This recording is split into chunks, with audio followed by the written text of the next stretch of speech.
Welcome back to Thompson's Coins, where today we're taking a look at a medal that's regarded as being Australia's most beautiful of the 19th century.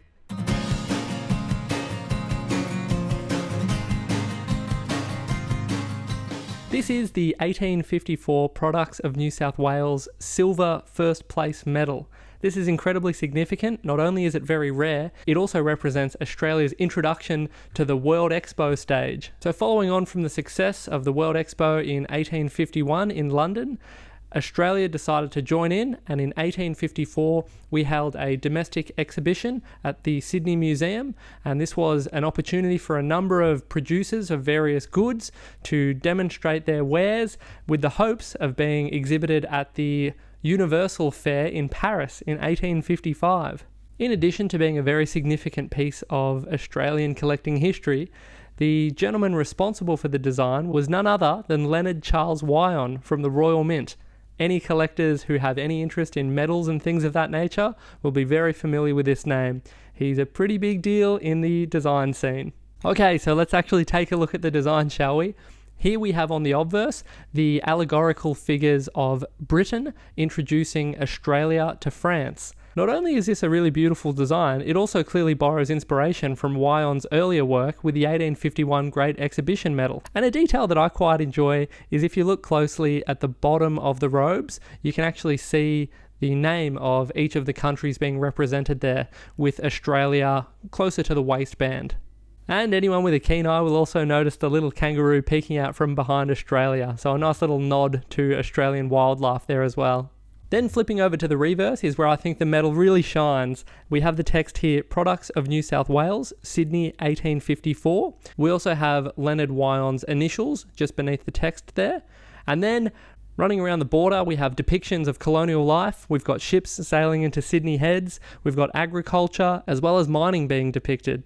Something else that sets this medal apart is the production method as well. Unlike most agricultural and horticultural prize medals of the day, they were engraved. This 1854 medal was actually struck between steel dies on a screw press, which was a much more refined process.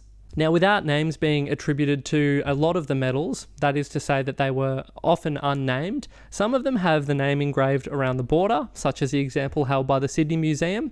This is one of the unnamed examples. So you can let your mind run wild. If you look through the list of recipients, there were the MacArthur brothers. These were the sons of John MacArthur. If you've ever held or looked at a $2 banknote, you've seen his face before. There was also one that was issued to Julius Hogarth, who was a famous jeweller and numismatist. And if you look into numismatic history, he was a very prominent figure as well. And I must say that looking through, I even noticed that there was a recipient with the surname Thompson for bookbinding. So it's entirely possible, it's not impossible, that this medal was awarded to a Thompson. So that could just make the story even more interesting. So when I came into possession of this medal, not only did I want to hold on to it and appreciate and enjoy it for a little while, I also took the time to get in touch with a master craftsman named David Hall, who does some incredible woodworking.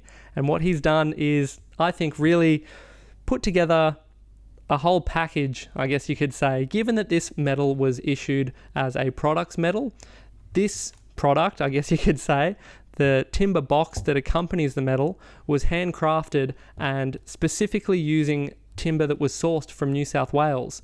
So the body is a rosewood and the lid is made of coachwood, all sourced from New South Wales, and some of the wood is actually reputed to have been left over from the construction of Parliament House. So just when you thought the box and medal couldn't get any more interesting, I add another little element to the story for you. So there you go. As I mentioned earlier, the composition of the medal is silver. It weighs just over 5 ounces, but obviously when you look at the intrinsic value, so the metal value, compared to the historical significance far outweighs the silver value in this instance. But it is interesting to note that there was no gold medal issued. So there was only the silver medal, and there was also a bronze medal that was issued for second place.